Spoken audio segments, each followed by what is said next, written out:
What up? It's your boy T-Bear on the reaction. So, today's Music Monday. Now, for a while, especially since I've been doing my in a minute, doing a little bit of my music thing, beat making, all of that. If you guys haven't posted anything yet, because one, I don't trust YouTube, and two, I'm trying to make it efficient. Though I have put some stuff on my SoundCloud or anything, but either way, when it comes to react to sampling or any kind of thing about production, I always talk about Tracklib. Tracklib this, Tracklib that, and everything, because this is an awesome website and tool to use for grabbing good samples and anything. But you know what? I don't have to talk about it no more. I don't have to talk about it no more. Because I got somebody who's willing to talk about it for you. That's none other than a guy I've been following as for samples or anything. And lately I've been watching him talk about how he's been the influence of hip hop, the icon of hip hop music. That's none other than the legendary musician Bob James. So we have Bob James himself talk about music music being on Track Lab, as he's now the latest artist to go in some of his well-known samples songs that became the samples of a lot of hip hop songs through the year. We're gonna listen to him talk about his take on Track Libs, and also I'm gonna get my phone now so we can get it on order what we is, because it's gonna be three bills in one. We're gonna talk about his take on Track Libs, how his two more iconic song became the most sampled songs out there, and his reaction to songs, a lot of hip hop songs that sample a song, just like we did with Let the Needle Play. So without further ado, let's hear from the man himself, Bob James, on his music being on Tracklib and about his words and his thoughts on Tracklibs. Let's get it. Hi, I'm Bob James. I'm one of the most sampled artists in the world, and you can have the possibility of sampling my music yourself through Tracklib. When I Yeah, the fact to see that this man used Hamilton, this man used Ableton. That's that's inspirational. He's keeping up with the time. I love it. started to learn and find out about sampling, I felt like I was really, really naive because by the Mm. time I even knew that it was going on, that art form had existed for a while. And somebody came up to me and mentioned an album called He's the DJ, I'm the Rapper. They said, Oh. well, this one particular track samples Mm-hmm. your song Westchester Lady very prominently. Yep. And so I listened to it and I was completely shocked because they hadn't asked permission. And I Ooh. was already by that time very well aware of the importance of protecting your copyrights. If you're lucky enough to have copyrights, you need to protect them. And I thought, gee, they used my song, Westchester Lady, very prominently. In fact, unlike what I eventually saw with sampling, they kind of took almost the whole recording and then they just rapped over the top of it. I eventually had to kind of stake out my territory and say, hey, wait a minute, guys, you didn't have the right to use that recording. But by the time I found out about it, explored what my options were, it had already won the Grammy Award for the first time a rap album had gotten that kind of Yep. award. So, to make a long story short, when they realized that perhaps they should have asked my permission in advance, they were cooperative, and that kind of started me Of on course. what has become See, a that's Jeff pretty Fresh long Prince. adventure in many different ways. Lots of different samples, so much so that to this day it's a shock to me that so many people want to sample my recordings, primarily those recordings from the 1970s. I feel like as long as it's creative, as long as it's licensed properly, I have actually kind of become a fan of that music and I try to learn from it. Tracklib is a very new phenomenon to me, but it's a company that almost by definition is doing what I wished that would have happened Right. 30 years ago. It's a new adventure for me going with Tracklib, but the way I imagine the company is that it's making this whole process of bringing artists from different genres and different generations together through collective way of organizing recorded sounds, so that they can be used, so that they can be sampled, so that they can be licensed. So many things have made recording accessible to so many more people than in my era.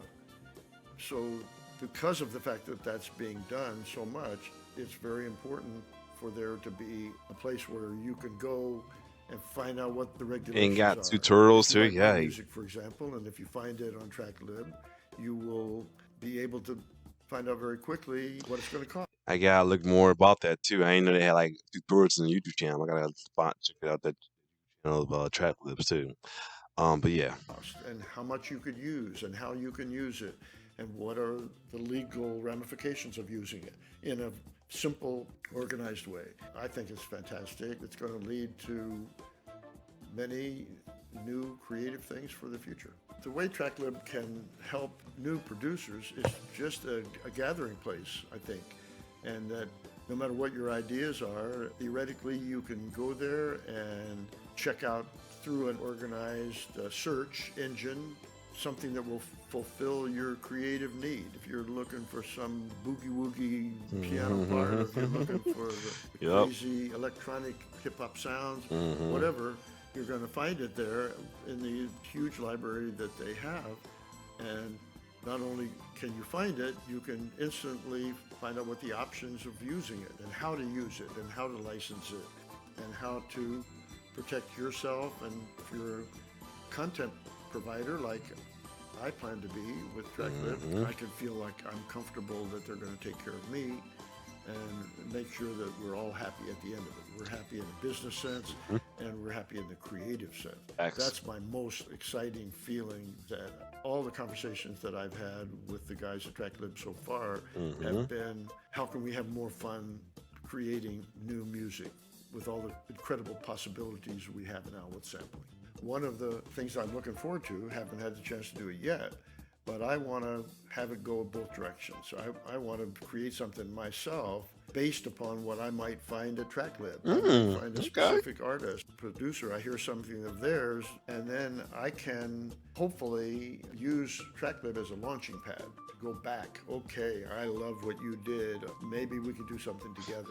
I've thrived on collaboration my Exactly. entire career. It's what's always turned me on the most, is getting the feedback, getting Hmm. inspiration from somebody that I'm collaborating with. I absolutely think that the concept of Tracklib can change in a good way how people make music, because they're opening many doors, and the world of creation is infinitely wide. And the more information you have, the more likelihood that you're going to end up with something new and fresh and creative. So, yes, I believe Tracklib has that kind of potential. Yes. And just like you can see Jay said in that cosign video though, it's like things are getting a little more easier for you to do stuff like I said. Like Tracklist, not even like with the help of the World Wide Web internet, it's easy to get songs sampled. Not only get sampled songs, but to get a license as well too. It's gonna cost you, of course, but it's better cost you as much they're gonna charge you than how much you're gonna get charged when you copyright stuff, when you use copyright stuff unlicensed and illegal. So anyway, yes, but facts. The fact that he's taking advantage of this as well too to help promote, help get other people promote it, get people into it, and all of that is awesome. Like I said, if you're a producer or upcoming producer or just a sample head like myself, Tracklib is the place to go for real. Oh my god. Like you'll get like a good loop just off the sample itself for a good song like I did with this one song called by it's called a putback. It's by the putbacks called Worm by the putbacks. I named my title the putbacks on my SoundCloud. So anyway, now we want to see more about Bob Jean, and this time he's going to talk about his most sample songs. One of them being Knowledge, what we covered a couple weeks ago via Let the Record Show about that's been sampled numerous time. Top one being Run DMC, Beast to the Rhyme, and Ghostface Killer Daytona 500. Anyway, let's get it.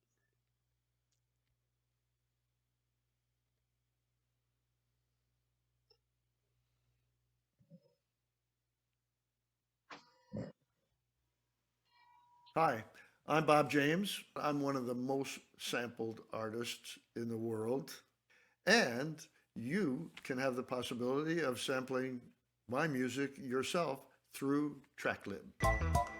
Yep. I think Nautilus has been sampled so much because of the Mm-hmm. groove. Yes, my little hook, but the groove, that's the magic. I recorded this little vamp thing that I had come up with because I was always looking for a cool bass line for a Gary King bass player to play. So we kind of built that into groove.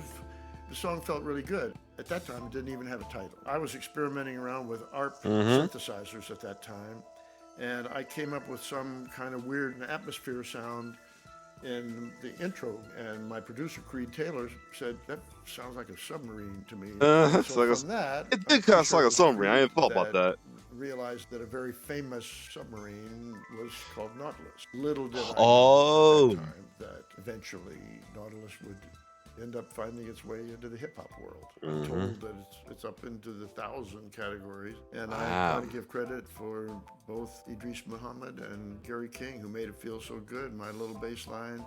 It's one thing to write it, but until the right magical player performs it, that's what makes people's ears gravitate toward it. Yep. Take me to the Molly Crush. Yep. Peter Piper.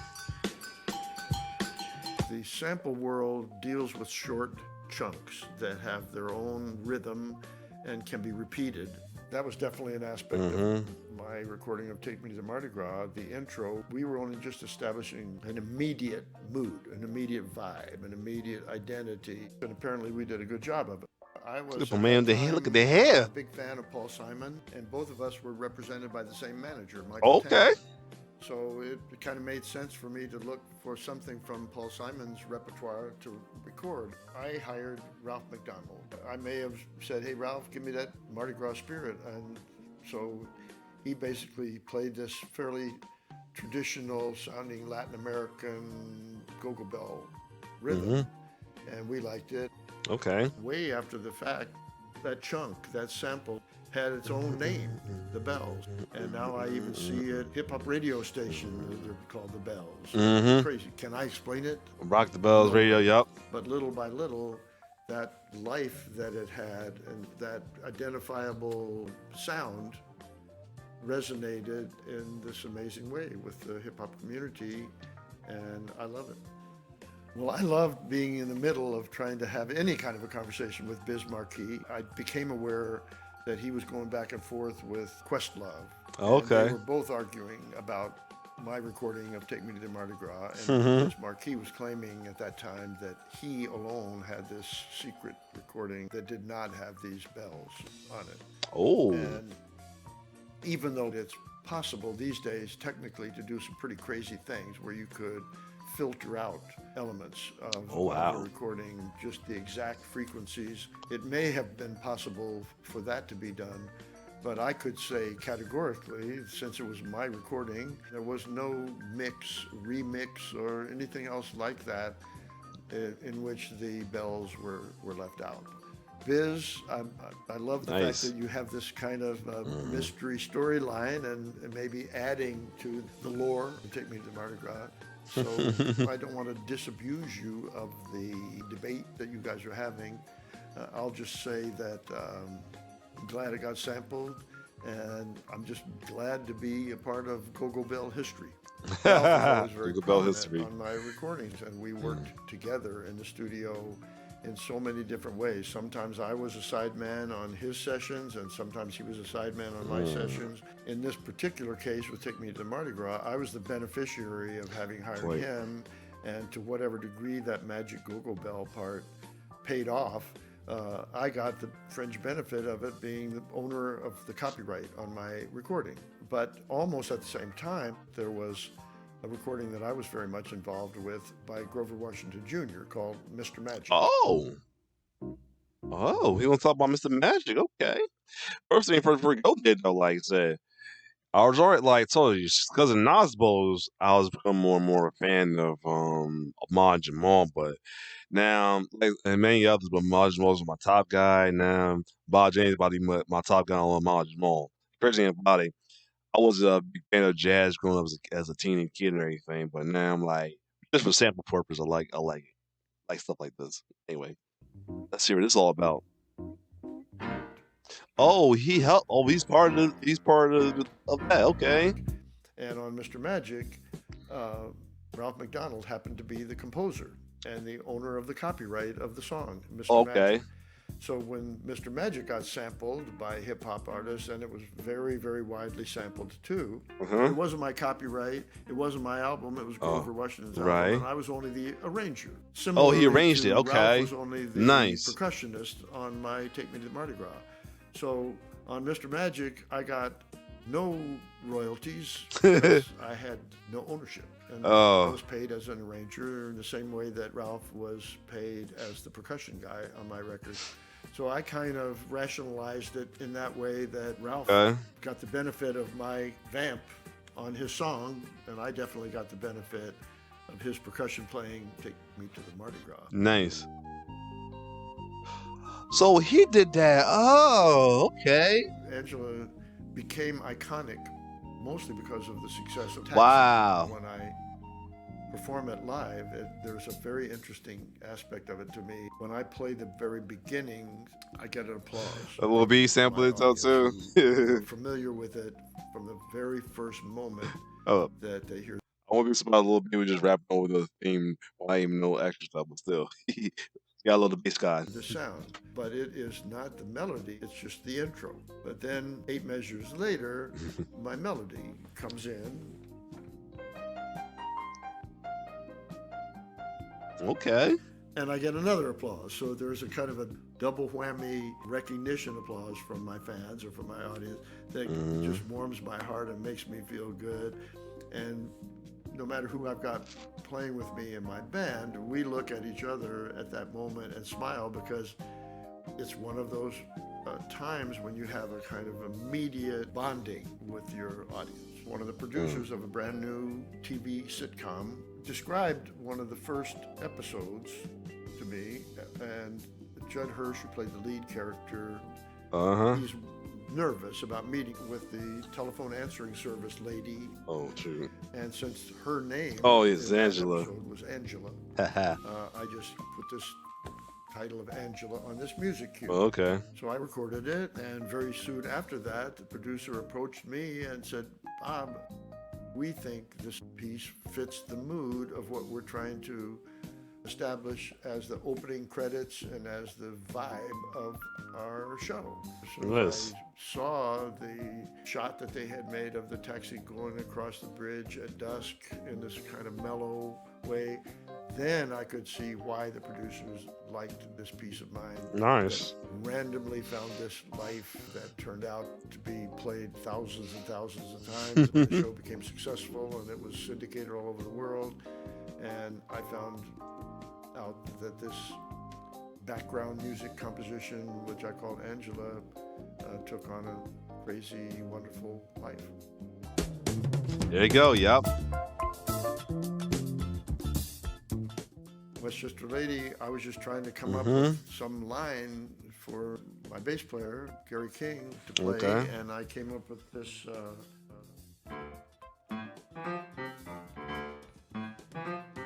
I thought it would be fun for him to play, and I had a little piano melody that I came up with. I had finished the instrumental recording. We knew cool dude, man. Was sounding really great. Cool guy. But I had this dream that came to me after the fact. I wonder what it would be like to have a vocal on it. And so in my head, I heard this phrase, "What you gonna do, Westchester Lady?" And I said, Nice. "What you gonna do, Westchester Lady?"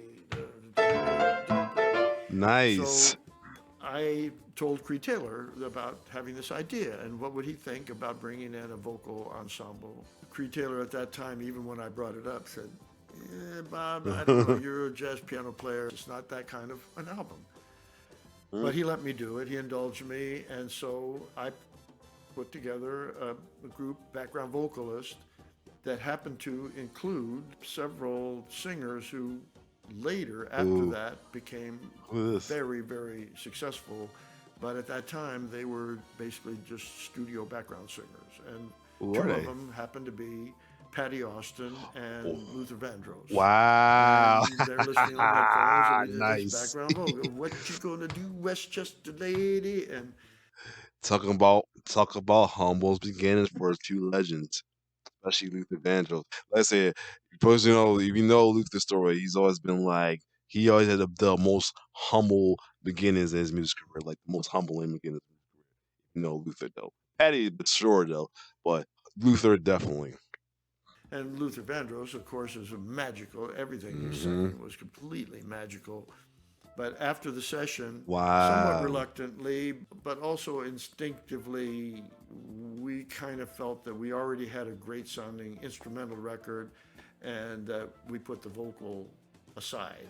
Westchester Lady came Oh, out, and it did not have Luther Vandross and Patty Austin damn. singing on it.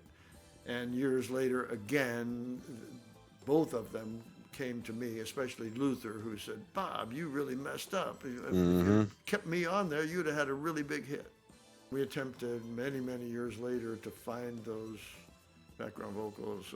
We have not been able to come up with them, Oh, I was unfortunately. about to ask too. Hmm. Storm King's been sampled a lot. Hit In me fact, it up. was kind of Yep. controversial songs that got sampled successfully without licensing. Well, I wish I could report that I have photographic memory or phonographic memory. I've been around long Hmm. enough, and I've been lucky Phonographic, I enough to love be it. involved in so many different things, recording. Hmm. And if you asking me about Storm King, I have to humbly admit that I don't remember very much about it. Oh wow. It had a pretty simple vamp that was easy to sample in short chunks. As I look back on it, I wish that the usage had been more legitimately licensed, the way I expect that Tracklib will be handling this in a totally different way. And I would love it if some new hip hop Tracklib artist does it again, where we're really collaborating in above the table kind of way. And hopefully we can both be happy with some new sample. Hmm. I might take him. I might take him up on that offer. I gotta keep first. I gotta get myself together on all anything though too. Like I said, I like this though, but still, I might still go for the machine micro as well too, or at least the machine center. And sooner or later to get that because I love amps doing anything. Plus my amps about to run out soon. And but I feel like I think I might go for it though. Depends on if I finance or anything. I might go for the micro soon or the machine itself and use this as a portable play on. But still, damn. Finally, we're gonna get to him react to his hits of samples, his being sampled by numerous of hip artists. Like just like kind of like what he did with let the record show. Let's see how he do with Tracklib. Let's get it.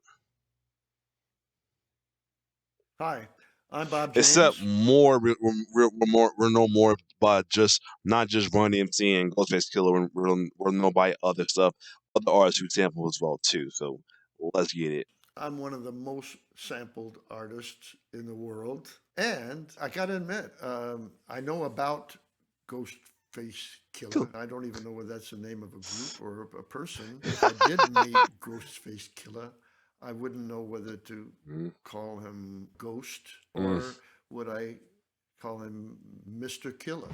Say peace to cats who rock mm-hmm. Mac knowledge, street astrologists, light Yeah, up the that's mic. my bass line, all right. Mm, mm, mm, mm. I mean, yeah, this was Not sure one why that this froze had to up, but be all right. kind of addressed after the fact, but it was finally addressed in a kind of reasonable way. And then I have to think about the big picture for myself, which is that even if I didn't have any compensation or any direct recognition for it, the fact that my music got heard, that my music found its way into places that it would not have found otherwise. And Tracklib will definitely be very much involved in trying to make sure that that doesn't happen in that same way again. We all will be working together to do it in the right way, that it's set up right, and that everybody gets the recognition in a way that's fair. But it's fascinating. Royalty And fair. ultimately Remember that fun keyword. to realize how this bass line did take on a life that found its way into this world. It's pride that I have the knack. Hold up. Yeah, I'm not sure why it's starting to overload. It's doing a lot of overload. That's what's going on. I may have turned it down to that FPS soon anyway, but let's keep going. Being able to come up with these memorable hooks or riffs. And that was a goal that I had during this era of how can you create a riff or a melody that's recognizable and memorable immediately. Oh, okay. Now, this song I'm not too familiar with, but I like the beat. Well, first of all, I like it. If they sampled me with You're as Right as Rain, they did it very, very, very creatively. They did. And all I could maybe even remotely take credit for is that a lot of my electric piano melodies during that time stuck out a lot. But whoever this artist is just took the very simple essence of that and made it into something completely different. And I love the groove that they came up with. And That's a dope very groove. fun. It was a clear black night, a clear white moon. Warren G was on the streets trying to consume. What he I sample? could vividly remember getting a phone call from my nephew and said, Uncle Bob, do you know who Warren G is? Sorry, no, I don't. Do you know anything about this movie about basketball players called Above the Rim? No. Uncle Bob, I think you better check this out because this song Regulate is maybe number 1 in the country and the movie soundtrack to Above the Rim is number 3. So I listened to it and the first time I said, John, are you really sure that I'm on this? And he Yeah, said, let's see "Yes, about Uncle this. Bob." As soon as he pointed out where it was, I heard it. Oh my gosh, I think that is a little snippet from one of my recordings. That's it. Oh, that part. Oh, that part right there. Cause the main one is Michael McDonald, but I like it. That little whistle thing is me. Whistle part, It's nice. some synthesizer, I don't remember, probably an ARP. So I contracted my attorney. That's the thing about. Hold up, before we get to the story, I heard Turner like, oh, but that's just crazy how like a little piece of like even in fact, let's say it can be 2 seconds. It's still gonna cost you. Anyway. And he said, wow, this is potentially a pretty big deal because this is a very, very, very successful recording. When my attorney contacted Warren G, they said, oh, no, you're very mistaken because there's a sample, yes, on that recording, but it's Michael McDonald. I keep forgetting. They had already licensed it. And we were able to say, that's not the sample we're talking about. There's another sample in there of my recording, even though it was not quite as recognizable, it was definitely on there. Here we go. The fundamental sadness that I have about that is that I didn't find out about their use of my bells until after the statute of limitations had already lapsed. So I was able to license That's the it one of after the the sheer fact, but I couldn't sheer go shedding back to moments. the original sales from that recording when they did not license it to me and I didn't police it well enough so that what could have been a very lucrative collaboration if we had done it Tracklib style was not Tracklib style at that time. Right. So I'm happy for their success and I'm happy for the indirect notoriety that I got from all of the hip hop fans that do associate me with Run DMC, but it wasn't a real collaboration. I'm not carrying any negative baggage about it, but I also want to be honest about it. Ooh, I okay. definitely have heard of this cab ride, Souls of Mischief, because I believe it even has a lyric, as I recall, and deals with my melody to my piece, Angela.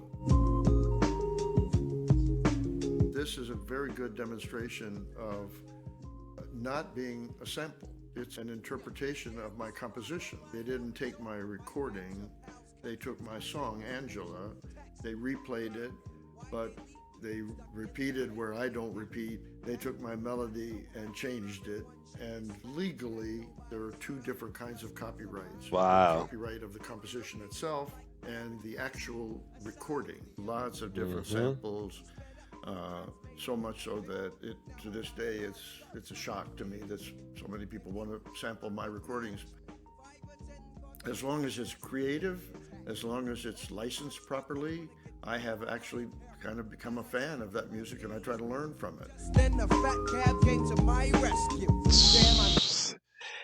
And there you have it, the one and only Bob James right there. It's not a long video that's out between him and another producer though. I'm gonna do that at the time though. But other than that though, all three videos, even the everything video is very, very awesome to watch. And especially the two about him, his songs, his known sample songs, and the rap hits that sample his songs as well too. Now, Bob James told you how to do it, but in case you need a refresher from your boy D-Bear, here how's it worked once again. Here how Tracklib works once again.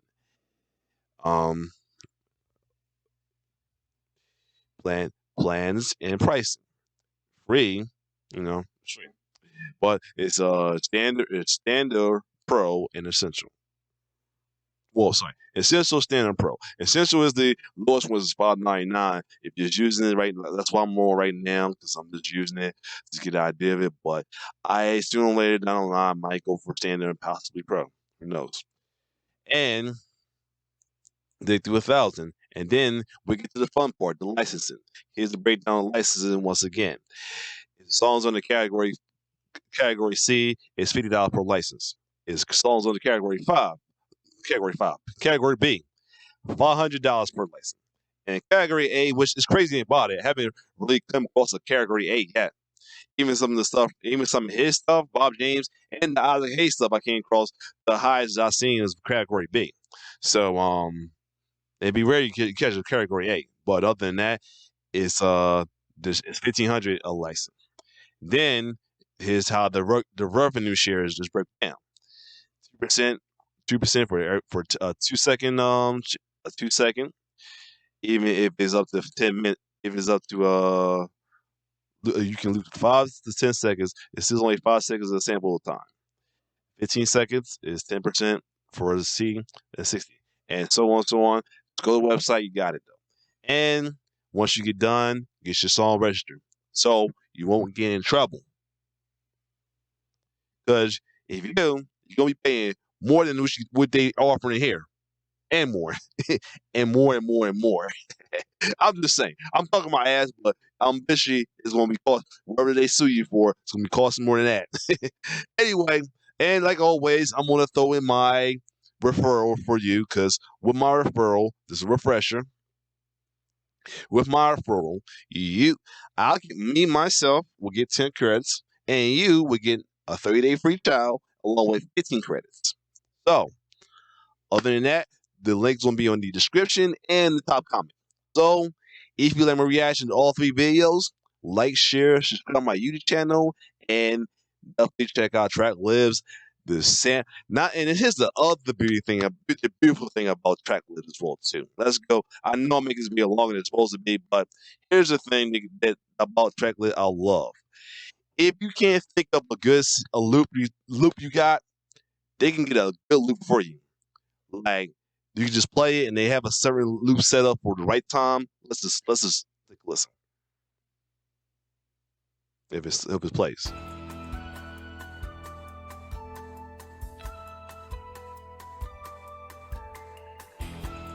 Yeah, like if you can do that, and if you don't think it's enough for you, and there they got like you can move the loop somewhere else through the song, just like if you was doing looping on your own and spinning through the records or anything to find a good loop, do that as well too.